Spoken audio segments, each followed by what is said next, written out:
John. I agree with that, and I'm not sure how you finish the hole if you don't hit it in play here, because you have such a big clear with your second shot, but it's a little downwind, and even though it's over 600 yards, I believe all three of these guys can definitely get there in two. I talked to Webb Simpson on this hole yesterday, and he was hole high in two. He may have found the penalty area. We're a little unsure. Not sure if the volunteer marked where the ball went into the penalty area or where the ball's position is on the bank. This should set up just perfectly for DJ here, John.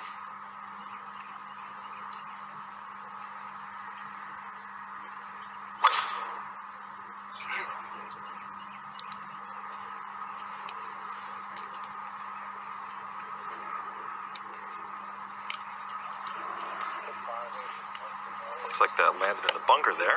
And just hit one fairway. He got the left and the rights going for the number one player in the world.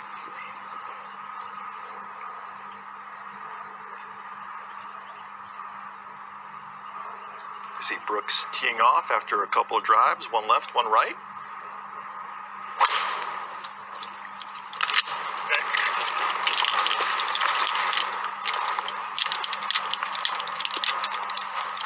That one's just ideal. Took it over the edge of the bunker. Split with Claude Harmon. He spent 7 years with Claude, sort of going out on his own. This was a moment ago, McIlroy's third shot. Make sure you get ball first and know that you might get filthy.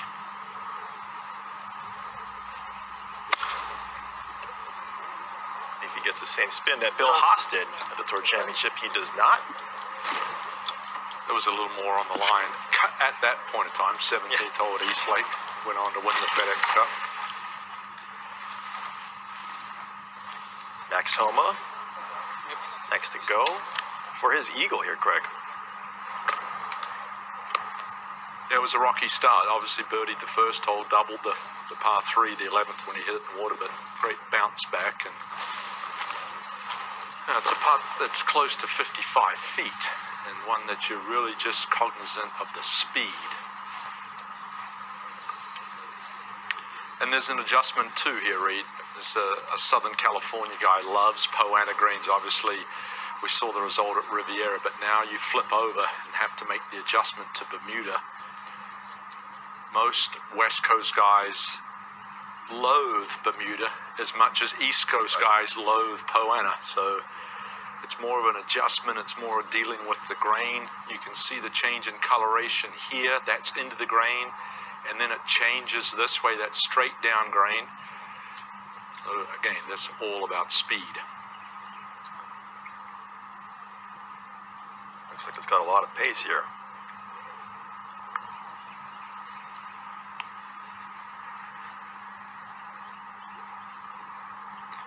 You think at Riviera, there's one of those red dot points. And the lowest part of the golf course, the 6th green, so you know everything breaks towards that spot.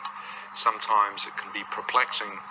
Putts break uphill with the ocean pool, but you know exactly how these greens are going to break. You can look at the hole, how it's cut down grain into grain. Bermuda has a sharp edge and a dull edge. You can see the discoloration I mentioned. If you're in tune, I think Bermuda can be a really, really good surface to putt on. Yeah, Justin Thomas for eagle, and this would right the ship a little bit. +4 so far in his early round. 20 feet, got to give it a run. That's a good effort.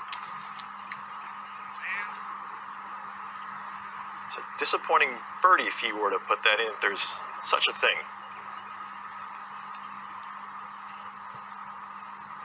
As part of the game, he's really worked hard on 53rd in strokes gained putting, 2nd in putting average.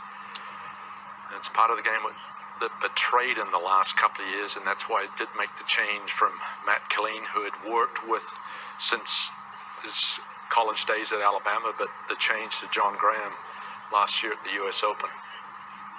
Talked about exploring new ways to make putts, different solutions to potential problems on the green, and nearly shot making on the green, which is, you become more of an artist and instinctive instead of being too mechanical.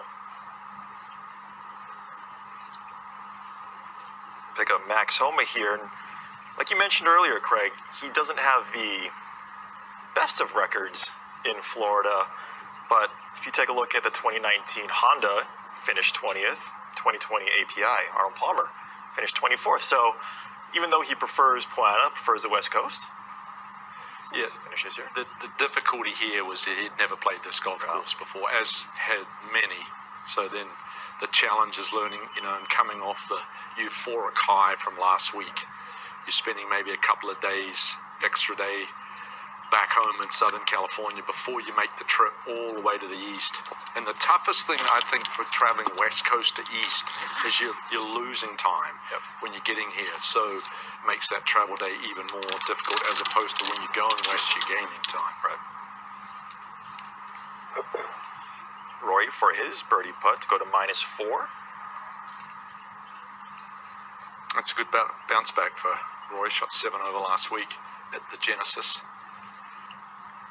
Chance for his 4th birdie in 8 holes. And I think at this point, really, he's got to prove something to himself. It's been 15 and a half months since he last won on the PGA Tour, and actually anywhere in the world. Was November 2019, the WGC HSBC Championship. He's had a lot of fantastic opportunities, even as soon ago as it was in Abu Dhabi. So it's a chance to sort of rectify something that's missing from a guy that's won 18 times on the PGA Tour and always one of the favorites to win every single week. This is that birdie putt. High expectations for the world number 8 ranked player, and I'm sure he has those expectations of himself as well.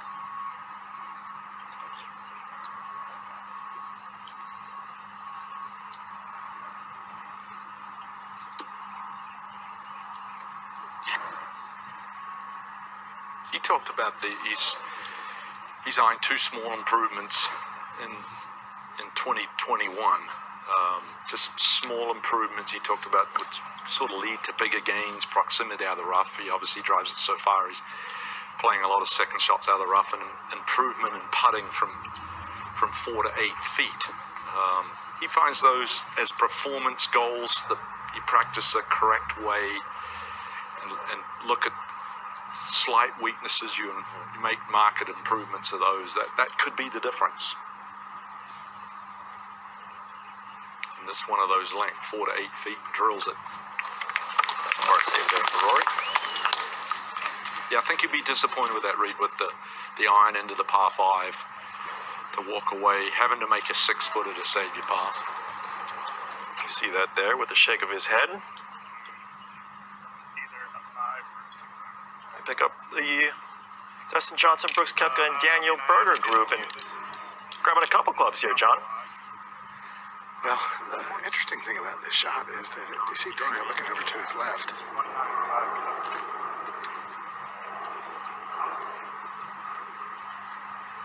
There's a massive alligator about 20 feet from him in the pond. He actually called Steve Rantoul, the PGA Tour rules official, over and asked if he got relief from the gator. Thought it was a savvy move.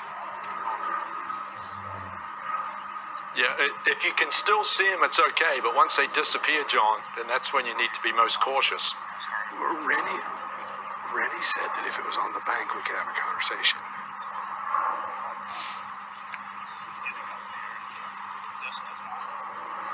If you started even if I choke down, you think it's still gonna get the carry out of it? This thing's gonna go a long way. What Put it on that scoreboard, it's fine. I'm going to draw it to the flat. That's what I'm saying. This thing's going long. All right, it's not a bad live ball way above his feet, and he needs to carry it 200 yards to clear the water. He's aiming at the scoreboard right of the green, thinking it'll take off and turn over. So I'll carry over the water. That's very high and conservative. That should find some grass. And it did, John. That's the key there with ball above your feet coming out of the rough. You certainly want to take an aggressive line and pull it. That's the tendency. You know, JT on the tee at the 18th. Really your practice swing. Yeah, long par 4. You've that bunker in the center of our screen. That's what frames this hole. You take it at that with a little cut. Quick pick up the tee. I think you like it. Yeah, someone who lost strokes. Ooh, hold on there.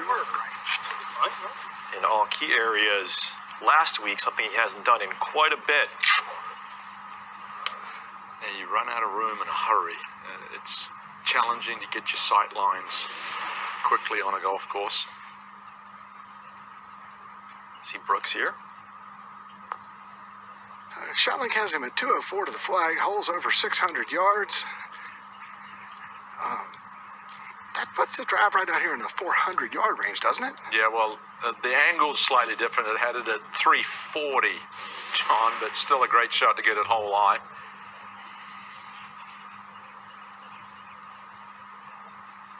Rory McIlroy here.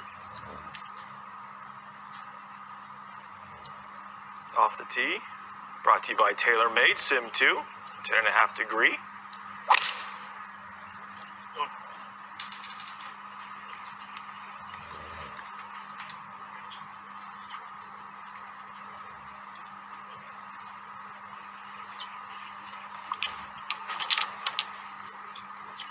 The 10.5 degree is on the driver. He chose to go with 3-wood because he watched Justin Thomas run out of room in a hurry.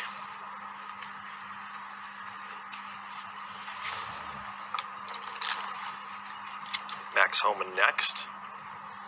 Looks like he's pulling out driver here. It doesn't quite have the firepower that McIlroy and Justin Thomas has, but likes to hit that cut.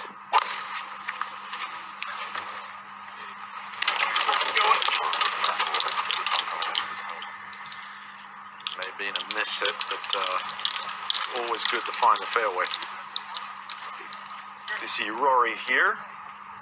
Welcome to his approach shot. Let's see what's in his bag. He's got the driver Sim 2 at 10.5 degrees. Fairway wood, Sim 2 again at 15 degrees. A rescue, something that we see in our bags quite a bit. Pretty much all TaylorMade there. You know, that was the original. I remember way back in the day when hybrids came out, the TaylorMade, as we look at the, had that rescue club, and it was sort of oblong, a little unusual, but you know, it's a skill that has departed the game, trying to hit a long iron way up in the air from 230, 240 yards. The equipment changed to the hybrid club has allowed pretty much everyone in the game, certainly at this level, to be able to launch a shot from 230, 240 yards up in the air and land it on firm greens. Back in the day, that was a skill that very few had, to hit a long iron and get it up in the air and try and stop it.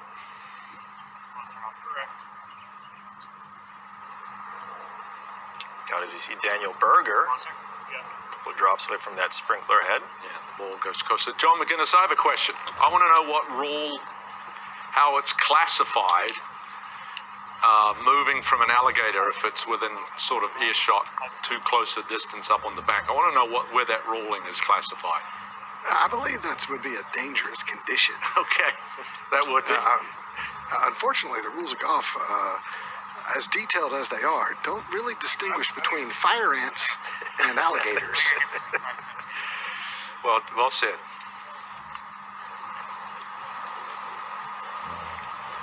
We see a lot of these catch basins around here with the fall off. The Florida golf courses, pitched up greens, it's all the runoff where the water drains, and he's taking relief from that catch basin. What sort of difficulty of the shot is he facing here, John? He's got to get it up onto the plateau, and then the plateau leans away from him. So it's a little skipper, and you're going to need it to check on that second bounce. Right here, it needs to check, and it didn't easy. That may not hold the green. You can see just the contact he made with the ground. It certainly wasn't what he anticipated. Was maybe trying to clip it a little bit more, stuck the leading edge in, didn't quite get the descending blow to impart that spin that he was looking for. stay here and pick up what Brooks Koepka is putting down.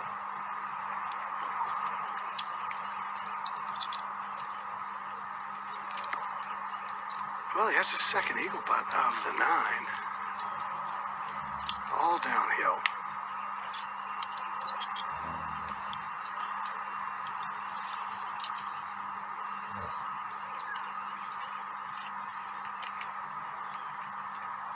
See, they're ranked 39th in total eagles on the season. Well, coming off the 3-putt bogey from only 20 feet on the last hole, he has a little steam working for him. Or against him. Sort of deadened it coming down the slope and completely misread that one. It's interesting I didn't offer a read there, Craig. Well, that's okay. We're at the 18th for Rory. His second shot. Shot of 186 yards to a hole location that's on the front left, sitting in a low area. So you can attack it dead on, you can use a slope to the right or even slightly long. Right.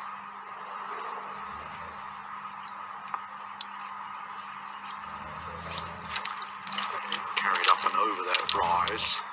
Land See number's like 80. the sheen of that part there straight down green. Yep. Go back to 17 with Berger. This is a slow one up the hill.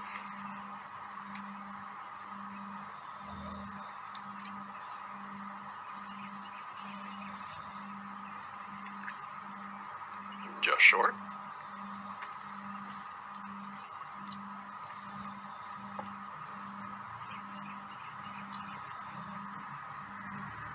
I just like the way this guy competes. His 7th year on the PGA Tour now has 4 wins. I think 2 since we've restarted. One at Colonial, Charles Schwab, and then Pebble a couple of weeks ago. He's got that, gets that bit in his teeth, and he's not going to let go.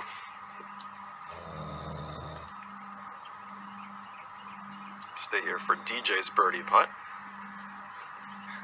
You know, you mentioned that you love the way that Berger competes, and you can see him competing. You know, he wears it.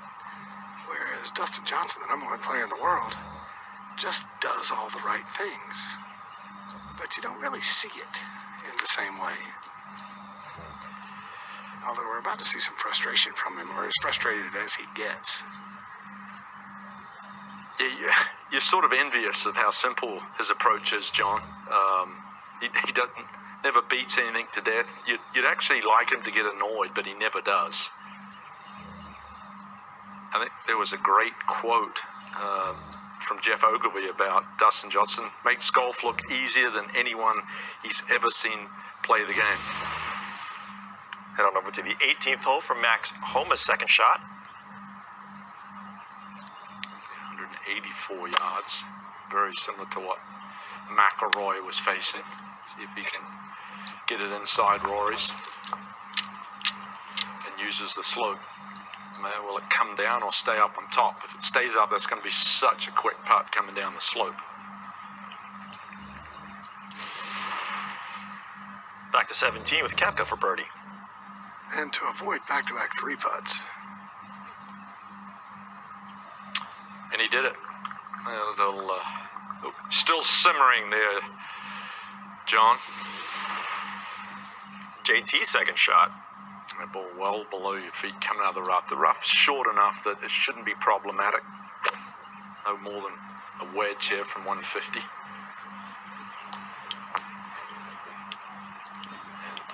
It's a very good shot. Downhill lie, tough to stop. Landed on the downslope pretty much as well as he could have done. Yeah, 3 quick putts. DJ cleaning up for his par.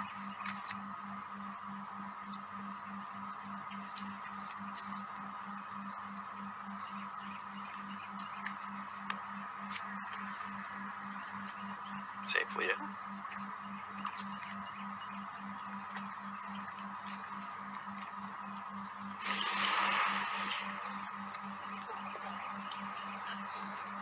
Look at the group on the 18th green. Looks like Rory will be first to putt. Like you mentioned, Craig, these are some fast putts that we're going to see. And Rory taking a pretty elongated look at this. Well, he's got a lot to study. He'll check out the greens book. He's got a change in grain. He's got some slope to deal with. It's part of the game that he's so superb from tee to green. And he's worked a lot on this part of the game with Brad Faxon, trying to become more instinctive, take the mechanics out, just be reactive. And I think when you start to see Rory putting better, he's got such good judgment of pace.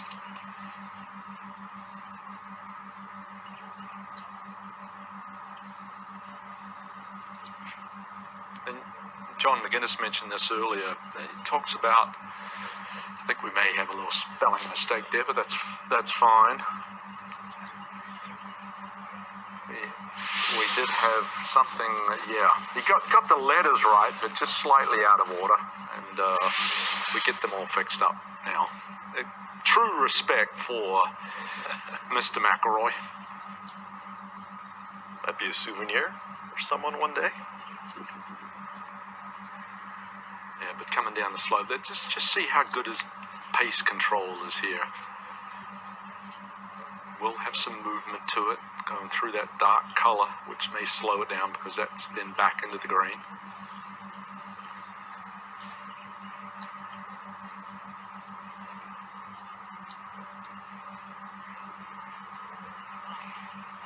And I think when you're getting a putt close to 40 feet down the slope, with plenty to comprehend, getting it inside a couple of feet is really not too bad. Right, and Rory, take a look at that, cleaned his par. John, we got Brooks Koepka on the tee. A little bit of breeze out of the left. That's just a hammered 3-wood right there. Yeah, I think that's the right play. We saw Justin Thomas hit drive and run out of space. You can take it at that bunker down the left, which is 320. That one landed pretty softly. JT probably picked up some much-needed notes there from that Rory putt, huh, Craig? Yeah, I think you can be an interested spectator. Basically the same length. This one's just inside 40 feet. You want to watch how it reacts when it's losing pace. It's funneling right down a fall line. You don't expect to make a putt of this length, but I expect Justin to give this one a good run. He needs it, being 3 over par.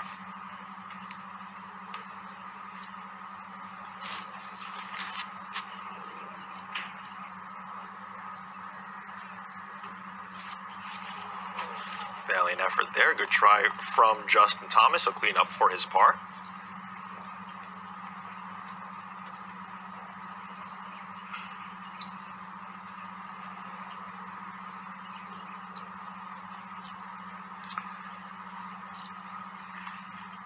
DanielBerger a moment ago. And he's opting for driver here. That looked like a little 3/4 cut swing. That was really cool at the right-hand side. Yeah, he can squeeze that cut out there. Reminiscent of the tee shot he hit on 18 at Pebble Beach after it hit it out of bounds on Saturday, stood up there on Sunday, and that squeeze cut out there and set up the eagle. Shoot that 65 and win. It's a good shot to have, that go-to shot, knowing it's not going left. You can take it a little off it. DJ also going with driver, but the ball teed down here, John. Yeah, a little different philosophy, trying to hit sort of the same type of shot, though. He stayed in his posture really, really well there for a long time, so tried to flight it down. But another one pulled left. I feel like DanielBerger hit a lot of opposite field singles when he was playing Little League Baseball, and Dustin hit a lot of home runs. Okay, I'm gonna get You know, Max Homa for birdie here, saw 2 putts over the hole.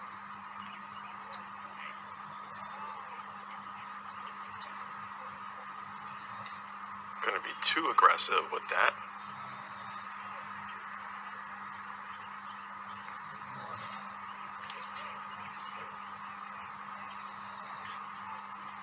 Makes the turn at even par for Max Homa.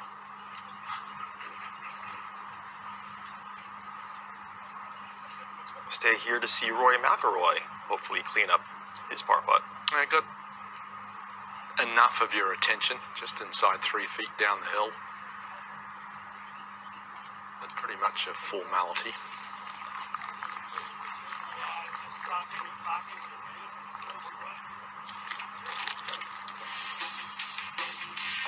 You see Joaquin Niemann take the lead here at -5 through 9. Rory McIlroy very close. Sanjay Im as well. We'll be right back with the WGC